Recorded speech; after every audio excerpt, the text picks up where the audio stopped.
미국 대통령 선거가 끝나고 민주당이 정권을 잡았습니다.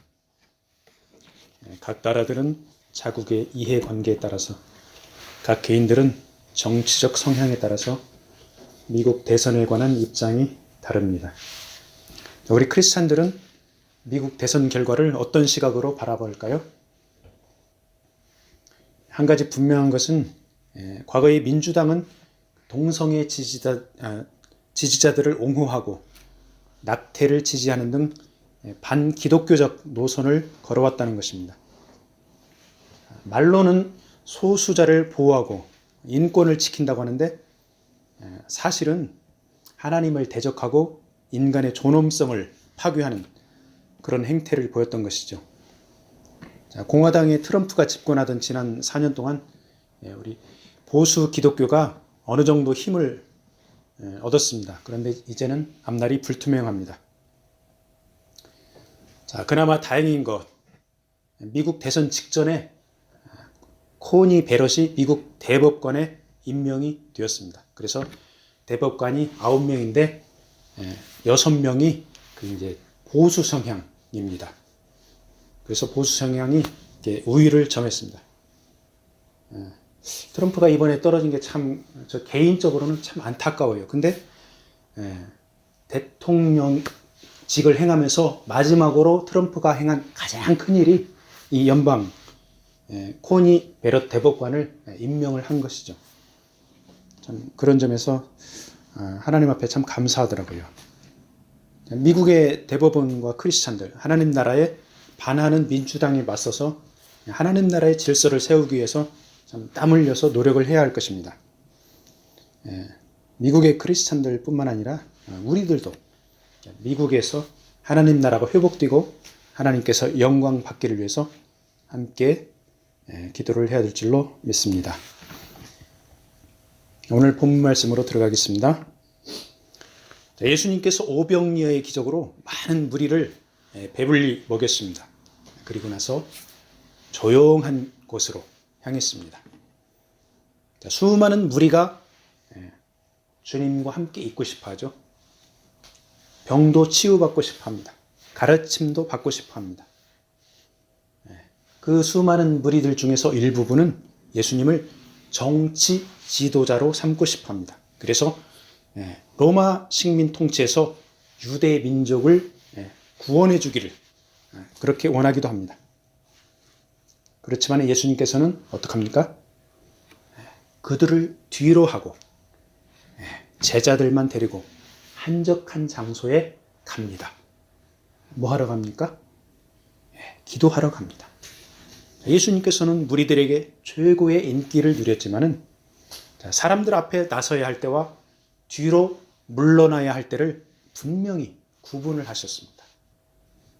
주님께서 뒤로 물러날 때는 바로 하나님 아버지와 함께하는 시간을 원했기 때문입니다. 한편으로는 주님을 정치 지도자 삼아 로마의 식민 통치에 대항하려고 하는 그 무리들을 피하려고 그런 마음도 있었기 때문에 뒤로 물러났습니다. 그래서 주님은 한적한 곳에서 기도하면서 하나님과의 친밀한 시간을 더 갖게 됩니다. 주님은 하나님 아버지의 명하신 대로 행하고 있습니다. 요한복음 14장 31절에 보면은 오직 내가 아버지를 사랑하는 것과 아버지께서 명하신 대로 행하는 것을 세상이 알게 하려 함이로라. 그래서 주님은 하나님과의 친밀한 시간을 갖고 기도하는 것을 최우선으로 삼고 한적한 곳에서 기도의 시간을 갖는 것입니다. 기도. 우리 그리스도인들이 신앙생활하는 게 기도가 필수적인 요소입니다. 그런데 가장 실천하기 어려운 일이 바로 기도하는 것입니다. 동의합니까? 저는 개인적으로 기도하는 일이 가장 힘듭니다. 새벽에 일어나서 기도를 하면 정신도 안 들고 자꾸 잡념이 생기고 이렇게 입에서 하품이 작작 나오고 근데도 참 기도하려고 이렇게 몸부림을 치는데 쉽지가 않습니다. 예수님께서 이 본문을 통해서 기도에 대한 큰 원칙을 정해 주십니다. 사람들에게 인기가 높아질 때, 많은 사람들이 원할 때, 바빠서 정신없을 때, 역설적으로 한적한 곳에서 하나님께 나가 기도하라. 이렇게 예수님께서 원칙을 정해 주십니다. 이렇게 원칙을 정해 주셨는데 우리는 대부분의 경우 급한 일, 사람들이 원하는 일, 바쁜 일들을 먼저 합니다. 그리고 나서 남는 시간에 기도하려고 합니다. 그나마 남는 시간에도 기도하기가 쉽지가 않습니다. 우리는 주님의 모범을 보면서 하나님과의 친밀한 관계를 최우선으로 추구하여 일상생활의 순서를 정해야 합니다. 사람들이 내게 원하는 일이 급하고 중요하고 꼭 필요한 일, 그런 일들도 하나님께 먼저 물어보고 기도로 물어보고 해야 되겠습니다. 예수님 당시에 많은 무리들이 치유받기를 원하고 배움받기를 원하고 많은 사람들이 원했습니다. 예수님께서 이러한 일들을 차근차근 해주셨습니다. 하나님께 기도하면서 해주셨습니다. 예수님께서는 그러한 일들을 하기 위해서 오셨고 또 하나님이 원하는 일들이니까 열심히 기도를 해주면서 하셨습니다. 그런데 일부 무리들이 예수님을 정치 지도자로 삼으려 할 때는 그들이 원하는 것을 들어주지 않고 그들을 피했습니다. 하나님께 기도의 자리로 나갔습니다. 우리 주변의 이웃이나 동료들이 나에게 무슨 일을 요구할 때 먼저 기도로 하나님께 물어보고 어떤 때는 피해야 됩니다. 그래서 하나님께서 원하시는 일이라고 확신이 들 때, 그때 그런 일들을 해주면 됩니다. 주님은 한적한 곳에서 기도 시간을 갖고 제자들에게 물어봅니다. 무리들이 나를 누구라고 하느냐 묻습니다. 제자들이 대답을 하죠. 어떤 사람은 세례 요한이라고 합니다. 어떤 사람은 엘리야라고 합니다. 어떤 사람은 옛 선지자 중에 하나가 살아났다 이렇게 대답을 합니다. 이런 대답하는 내용들을 종합해 보면은 이 무리들이 아직 주님이 구약 성경에서 예언한 메시아임을 명확히 인식하지 못한다는 그런 내용이 나타나 있죠. 단지 훌륭한 선지자 중에 한 분이다. 이런 식으로 인식을 하고 있는 것이죠. 그래서 주님께서 제자들에게 물어보죠. 그럼 너희는 나를 누구라고 하느냐? 너희는 나를 누구라고 하느냐? 오늘 말씀의 제목입니다. 수제자 베드로가 대답을 하죠. 하나님의 그리스도입니다. 다른 복음서에 보면은 그리스도시요 살아계신 하나님의 아들이십니다. 이렇게 대답을 합니다. 그러니까 베드로의 이 대답의 내용은 구약 성경에서 예언한 하나님께서 보낸 메시아라고 정확히 인식을 한 그런 대답입니다. 구약 성경 창세기부터 말라기까지 구약 성경 전체에서 일관되게 계시하는 주제가 바로 메시아 예수 그리스도입니다. 베드로는 그 내용을 알고 주 예수께서 메시아라고 인정하고 대답을 하고 있는 것입니다. 구약 성경에 많은 예수님을 예언한 내용이 나와 있는데 간단하게 세 군데만 살펴보겠습니다. 창세기 3장 15절을 우리가 원시 복음이라고 하는데 거기에 메시아 예수님을 선포하고 있습니다. 창세기 3장 15절. 하나님께서 사단, 그러니까 뱀 사단에게 하는 말씀이죠. 내가 너로 여자와 원수가 되게 하고 네 후손도 여자의 후손과 원수가 되게 하리니 여자의 후손은 네 머리를 상하게 할 것이고 여자의 후손이 바로 메시아 예수 그리스도입니다. 네 머리를 상하게 할 것이요. 그러니까 뱀의 머리를 상하게 한다. 근데 너는 그의 발꿈치를 상하게 할 것이라. 그러니까 너는 뱀이죠. 그러니까 뱀의 후손, 즉 사단이 메시아를 공격해서 발꿈치를 상하게 한다. 그러니까 발꿈치는 뱀이 물어봤자 크게 타격은 못 줍니다. 그렇지만 뱀은 머리를 공격받죠.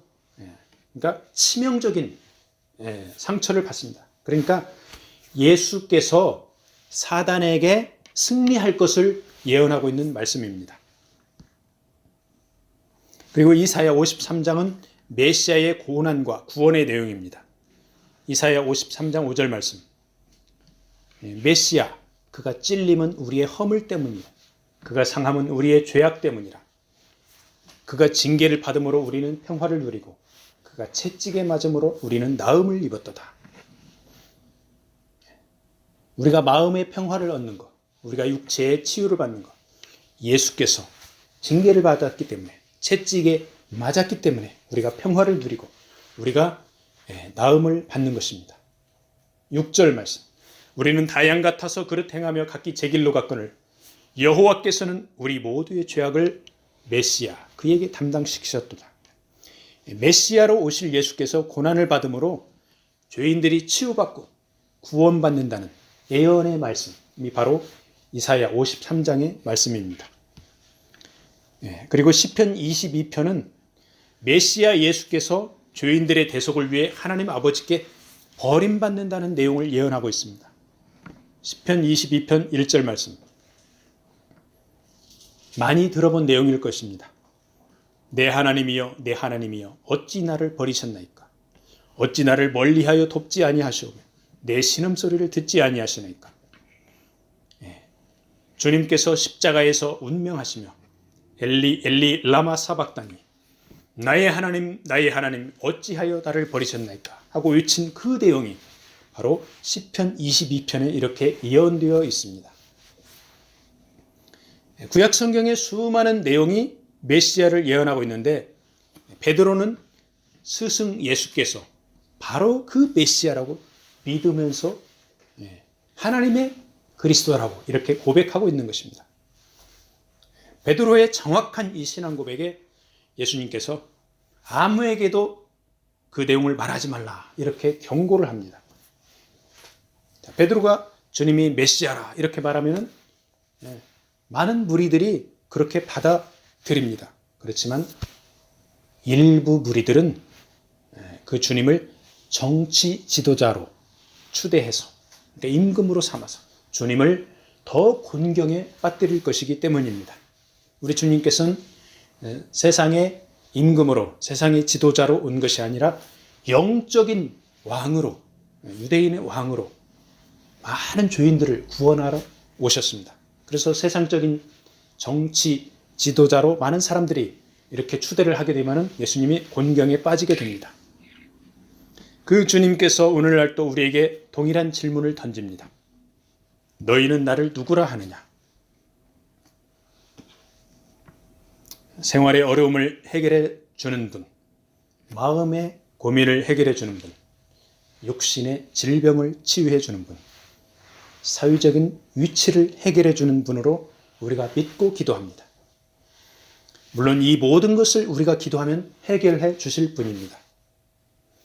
이 세상에서 살아갈 때 애로사항을 기도로 아뢰면 들어주시는 우리 주님이기 때문입니다. 그런데 이 세상 문제뿐만 아니라 영혼의 문제도 해결해 주는 분이 바로 우리가 믿는 예수 그리스도입니다. 죄의 문제를 근본적으로 해결해서 영원토록 하나님 나라에서 영광스럽게 살아갈 수 있도록 해주시는 분이 바로 우리 주 예수 그리스도입니다. 그래서 우리는 이 세상에 살아가면서 만나는 애로사항도 물론 기도해야겠지만 죄의 문제를 해결해 주신 주님과 친밀한 관계를 유지하도록 더 힘써서 기도를 해야 되겠습니다. 우리에게 주님은 누구입니까? 시간을 초월해서 영원히 함께 계시는 구주, 구세주 예수님이십니다. 주님께서는 제자들에게 자신의 고난과 죽음 및 부활에 대해 예언하십니다. 장로들, 대제사장들, 서기관들에게 버림을 받을 것이다. 그 다음에 죽임을 당할 것이다. 그렇지만 3일 만에 다시 부활할 것이다. 이렇게 제자들에게 예언을 합니다. 자, 이 세 무리의 사람들, 장로들, 대제사장들, 서기관들, 이들은 3일 만에 부활할 것이다. 3일 만에 다시 부활할 것이다. 이렇게 예언을 합니다. 그리고 3일 만에 다시 부활할 것이다. 이렇게 제자들에게 예언을 합니다. 자, 이 세 무리의 사람들, 장로들, 대제사장들, 서기관들에게 대제사장들, 서기관들, 이 사람들은 그 당시의 종교 권력가들입니다. 유대 최고 종교 기관인 산헤드린의 회원들입니다. 유대 민족이 당시 로마 식민 통치를 받고 있었지만은 이 공회 산헤드린은 제한적으로 상당한 권력을 행사했습니다. 기득권 세력이며 종교 권력가들인 그들에게 주님은 고난과 죽임을 당할 것이지만은 다시 살아날 것이라 이렇게 예언하고 있는 것입니다. 그러면서 주님은 제자들에게 나를 따라오려거든 자기를 부인하고 날마다 제 십자가를 지고 나를 좇을 것이니라 이렇게 말씀합니다. 3년 동안 예수님을 따라다닌 제자들, 예수님이 죽는다니까 얼마나 쇼킹합니까? 그 말씀이 쇼킹한데 또 다시 살아날 것이라 이렇게 말씀을 하니까 제자들 입장에서는 한편으로는 쇼킹하고 한편으로는 이해도 안 되고 모호합니다.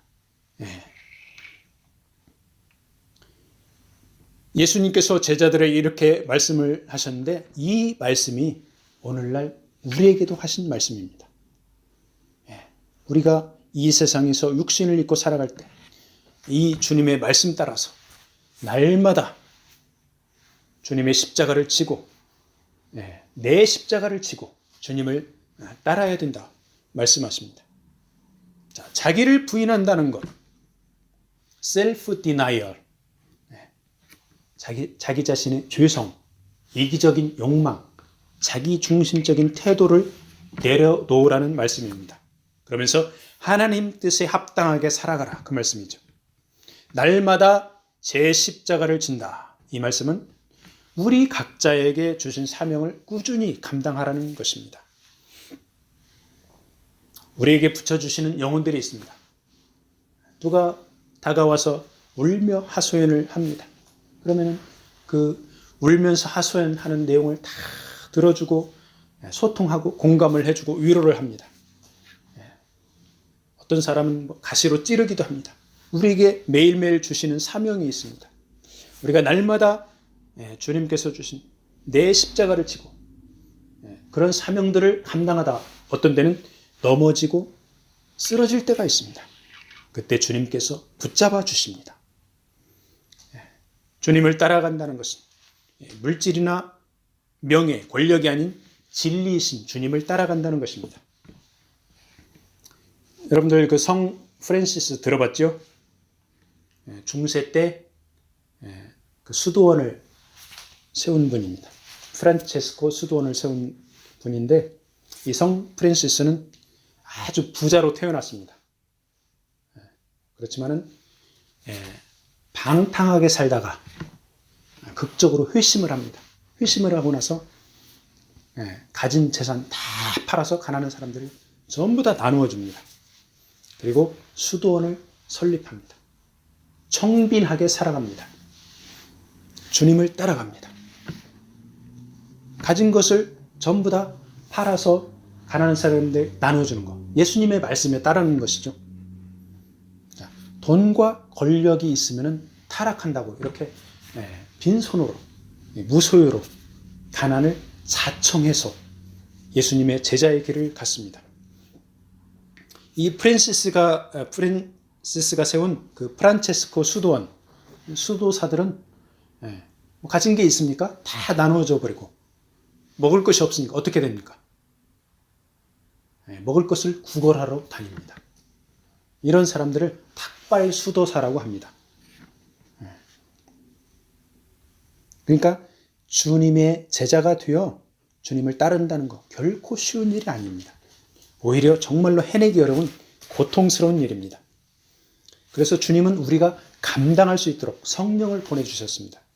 로마서 8장 26절에 이와 같이 성령도 우리의 연약함을 도우시나니 우리는 마땅히 기도할 바를 알지 못하나 오직 성령이 말할 수 없는 탄식으로 우리를 위하여 친히 간구하시느니라.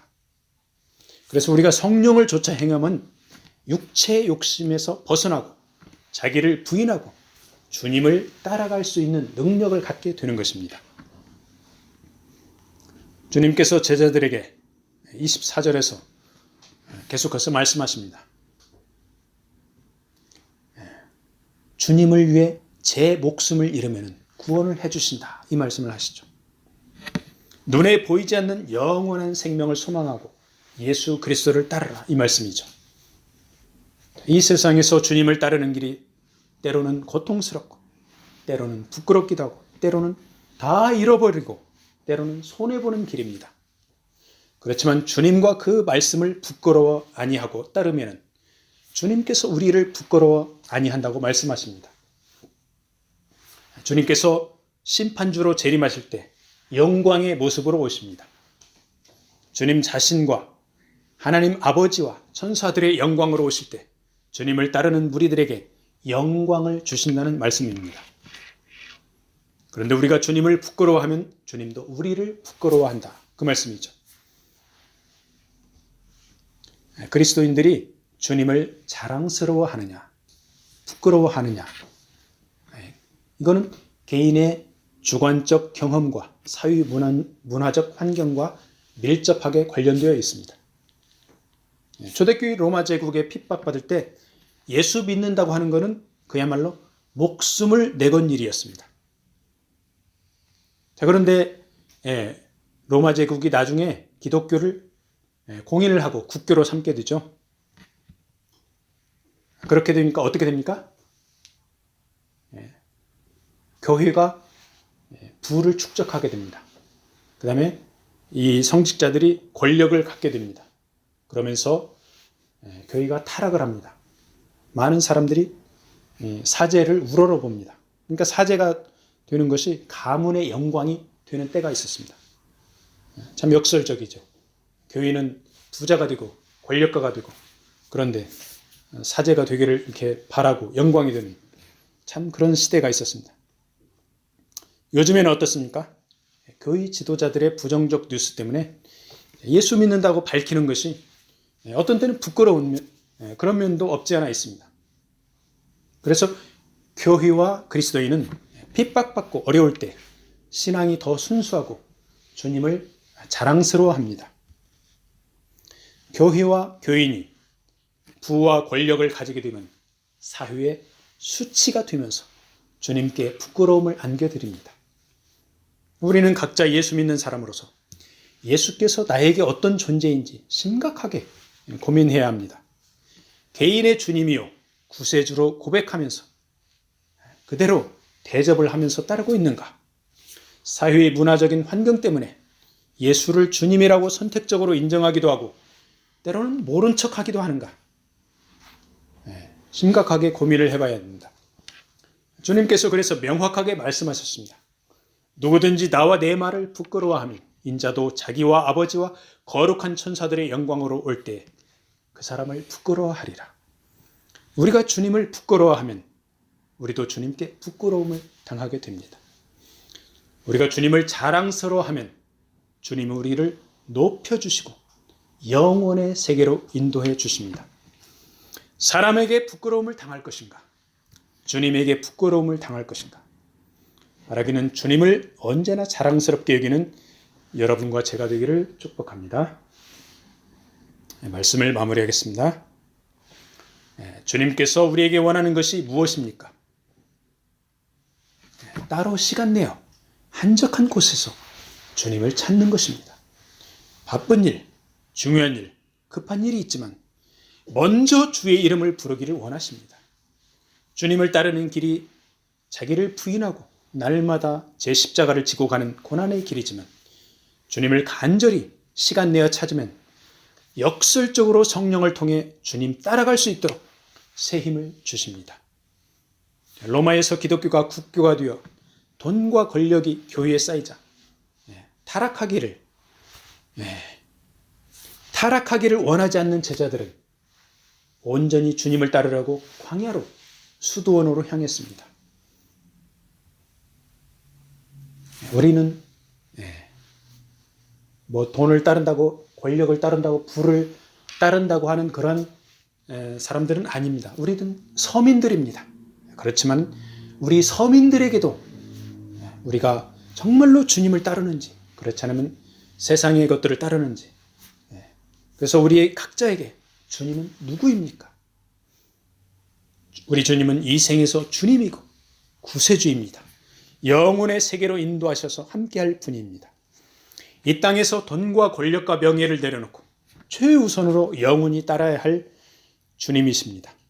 이번 한 주간도 주님을 자랑하고 찬양하면서 매일 기쁘게 주님과 동행하기를 축복합니다. 아멘.